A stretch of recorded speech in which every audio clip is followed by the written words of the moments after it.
ઉમરગામમાં સ્થાનિક પ્રશ્નોને લઈને આદિવાસી સમાજની નીકળી જંગી રેલી।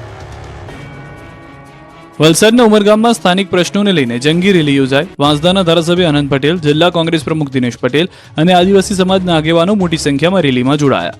વિસ્તારમાં કંપનીઓનું પ્રદૂષણ, ઔદ્યોગિક ક્ષેત્રે કામદારોનું શોષણ, સરકારી કચેરીમાં લોકોને પડતી હાલાકી સહિત અનેક સમસ્યાઓની ફરિયાદ ઉઠી છે। સ્થાનિકોએ આ અંગે વિભાગમાં રજૂઆત કર્યા છતાં પ્રશ્નોનું નિરાકરણ નહીં આવતા વિરોધ સ્વરૂપે રેલી યોજાઈ હતી। સ્થાનિકોએ પડતર માંગોને લઈને મામલતદારને આવેદનપત્ર આપ્યું।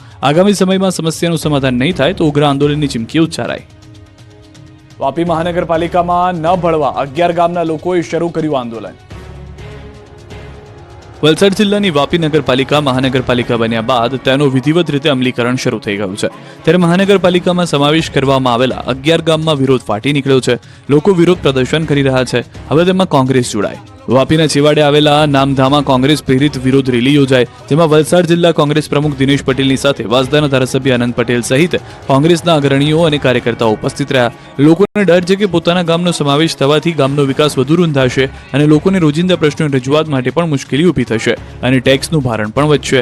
આગામી 6મી તારીખે ધારાસભ્ય આનંદ પટેલની આગેવાનીમાં 11 ગામના લોકો પારડી પ્રાંત કચેરીએ ધરણા કરશે। મોરબીમાં પાણી મુદ્દે મહિલાઓએ બોલાવી રામધૂન।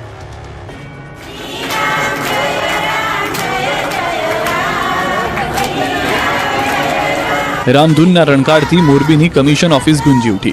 મહિલાઓના હલ્લાબોલથી મનપા ઓફિસમાં હોબાળો મચી ગયો, કેમ કે મોરબીમાં કેટલાક દિવસથી પાણીની સમસ્યા સર્જાઈ રહી છે। લોકોને પીવાનું પાણી પણ મળતું નથી। મોરબીની પંચવટી સોસાયટીમાં તો પાણીનું ટીપું આવતું નથી। આ અંગે અનેકવાર રજૂઆત કરવા છતાં તંત્રના પેટનું પાણી હલ્યું નથી।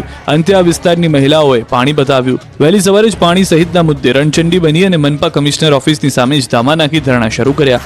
રામધૂન બોલાવી આખી ઓફિસ ગજવી હતી। મોરબીના ચૂંટાયેલા નેતાઓ અને પ્રતિનિધિઓ ગુમ હોવાના નારા લગાવ્યા। લોકોનો આક્ષેપ છે કે છેલ્લા ઘણા સમયથી પાણી આવતું નથી। અનેક ફરિયાદો છતાં નિવારણ નથી આવ્યું। ગઈકાલે અહીંના સ્થાનિકે ટાંકામાં રહીને વિરોધ નોંધાવ્યો હતો, છતાં પણ કોઈ અધિકારી કે કર્મચારી આ મામલે નક્કર કાર્યવાહી ન કરતા અંતે મોટી સંખ્યામાં મહિલાઓ કચેરીએ પહોંચી।